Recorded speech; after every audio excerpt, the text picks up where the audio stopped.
Welcome back. 1 year into President Trump's second term, we've got some new poll numbers that show the president struggling on some key issues.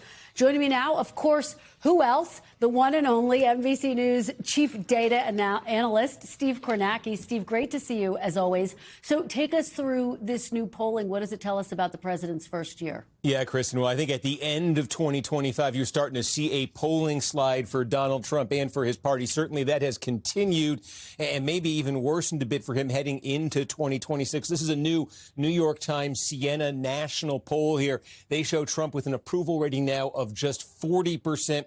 56% say they disapprove. Again, this is basically a year now into Trump's second term. When he came back to office to start that second term, this approval rating in some polls was actually in the mid to high 40s. You can see now it's more consistently at this level. And again, 40 might even be a tick lower than we're seeing in some other polls. What are the ingredients that go into that? The major issues here they checked in on in this poll here. Look, no news story here when it comes to the economy, inflation, and the cost of living. These are low marks for Trump's handling of those issues. A lot of disapproval there. That was the story all of 2025, certainly for him as well. But more front stage, center stage here in the last couple of weeks, the issue of Venezuela and the issue of immigration certainly been in the headlines more. And again, low numbers there for Trump as well, really matching his approval rating, 40% on immigration, 41% on Venezuela.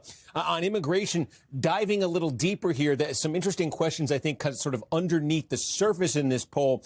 They asked about ICE, immigrations and customs enforcement, obviously very much in the news in the last couple of weeks. And it's a wide margin here of disapproval for the job that ICE is doing. 36 approved, 63 disapproved. There was a question in here as well about the tactics, saying that folks believing widely that ICE was going too far in its tactics, although we've said this for a long time when it comes to issues of immigration and the border, public opinion can be more nuanced and more complex. And there was one finding in here along those lines, I think, worth looking at as well. They did ask this question about the Trump administration, its handling of deportations of immigrants living in the U.S. illegally. That's how they worded it.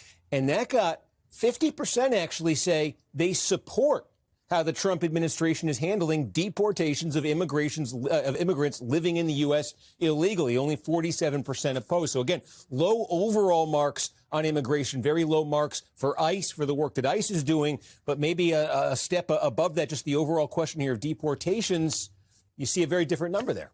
Well, fascinating when you break down, go more deeply into the immigration question, Steve. Let me ask you, because, of course, the midterms are the backdrop to all of this.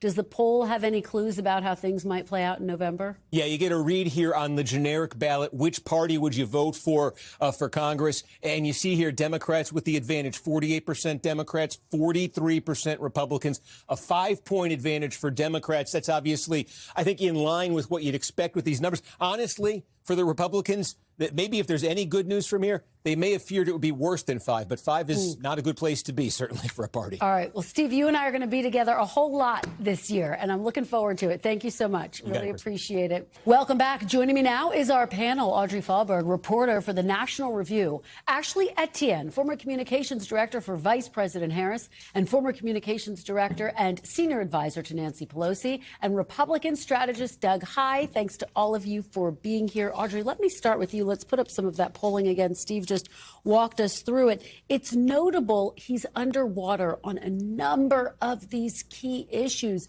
His approval rating in the 40s, but you see it here. Negative approval on Venezuela, immigration, Gaza, the economy, one of the biggest issues for voters. What do you make of these numbers, and how does it play out in the next year?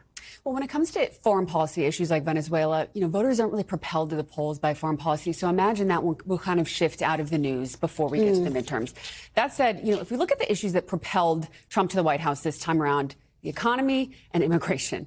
On the economy, a lot of voters are frustrated, confused by the tariffs. He's leaning into a lot of housing policy proposals, which has been really fascinating to watch. And then we look at immigration. He has delivered on his promise to close the southern border. But that said, it's shifted a lot. Now, a lot of Americans are feeling really uncomfortable with the deportation tactics. And I think that there's this fascinating distinction that people make in their minds between closing the southern border and then what it actually takes to deport people. And that's making some suburban voters, I think, pretty uncomfortable. It's a great point, Doug. There's a difference between his overall approval on immigration and then when you dig deeper, how ICE is conducting itself. There is broad support, however, for deporting people who are here and who are undocumented. But what do you make of these numbers? Are they sending jitters throughout the Republican Party? Oh, the jitters have been there for a while. And part of it is, if we look at everything that we've talked about regarding Donald Trump over the past 6 weeks, or you could say even 3 months, the economy has been a very small part of that. And that's a Trump doing, because of his making the move into Venezuela. It's his team at ICE that's making the moves in Minneapolis. It's his speech at Davos. He's not talking about the issues that voters are saying very loudly. This is what we care about the most. And so whatever his approval ratings on those other issues are a problem, but his lack of focus and lack of coherence on an economic policy is very mindful of me of where we were in 2022, when you had an aging president with unpopular numbers who really struggled to say what they were going to do to alleviate voters' pains on prices. Yeah, it all comes down to the economy, the issue of affordability.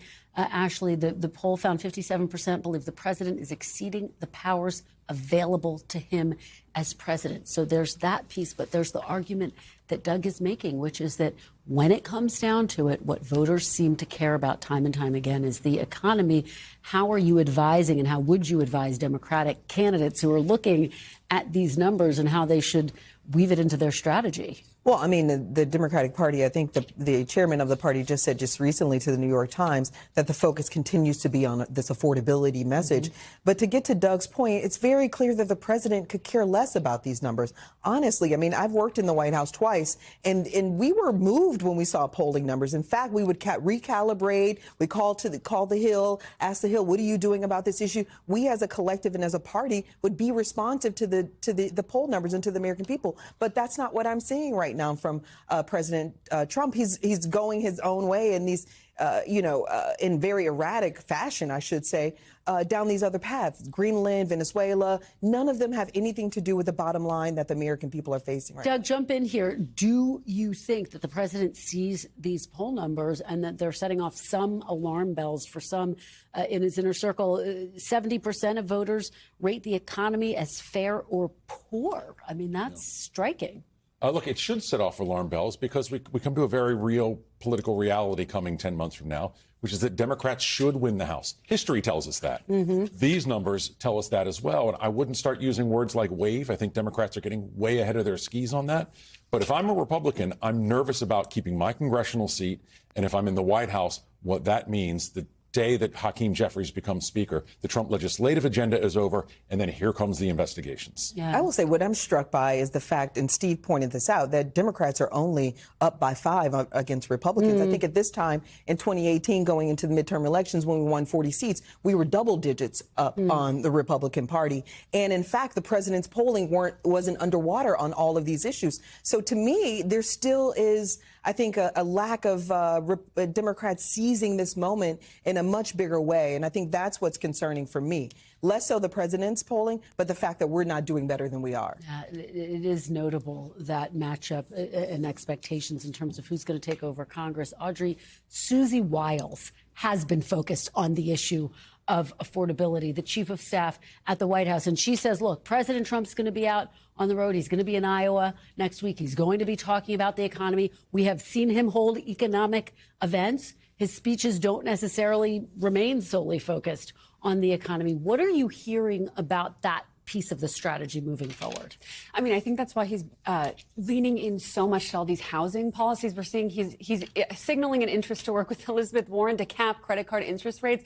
Fascinating populist kind of proposal. One thing that is really fascinating is we're not really seeing Republicans talk that much about the tax relief that they provide Americans with the reconciliation bill. You know, when I talk to a longtime Trump pollster, they're saying, you know, we're kind of whiffing here because Democrats, in opposing that bill, voted for tax increases. But I think moving forward, you mentioned Susie Wiles is saying he's going to be on the campaign trail. You know, that definitely helped him a lot last time around, but I think there is some Trump exhaustion right now, so that may not kind of give them the boost they're looking for. Doug, is there Trump exhaustion? And talk a little bit about Minneapolis. There's the debate over what's happening there, but then there are the optics. Yeah. Are the optics potentially concerning and problematic, challenging for Republican candidates to talk They about? are. And, you know, we come to a point where Donald Trump has been very good at creating sort of an outrage du jour to distract us from what we should be focused on. He has done it very skillfully. But he's running out of runway here. And I think this is one of the challenges that Republicans see is when voters see these things, they get upset, and it's something that we all focus on. And Donald Trump can then give a speech in Detroit, or he can go to Des Moines and give a speech. But the reality is we may not be talking about that speech, even if he focused on the economy 6 hours later, because he put something on Truth Social or something else happened somewhere else in the world that was created by our administration that drives voters into distraction from what they really want to be focused on. Ashley, how do you see what's happening in Minneapolis play out? Do you think this is, because I've spoken to Republicans who say, yeah, this is going to be a staying issue throughout the course of the midterm elections. Do you think this is something that will continue to be front and center? I think it is, because the president's not backing off this issue of sending troops into cities, and especially blue cities. So I think it's going to continue to be an issue. And the issue for a lot of Republicans, which is not showing up in the polls, it's a sovereignty issue. It is a states' right issue that is offending a lot of Republicans right now. And then also on the Democratic side, or I should say the side of the people, there's going to be continuous protests right now. There's teachers protesting, kids staying out of school, people not going to work. So I think they're going to, what we'll see is more aggressive protests from the ground up that'll continue to be a thorn in the side of the Republicans. And meanwhile, the dominant topic today was Jack Smith. Nobody voting in the North Carolina Senate race is going to be voting on Jack Smith. All right, guys. Oh, on the Hill, yes. Great conversation, Ashley, Doug, and Audrey. Really appreciate it. We'll be right back with more Meet the Press Now. We thank you for watching, and remember, stay updated on breaking news and top stories on the NBC News app or watch live on our YouTube channel.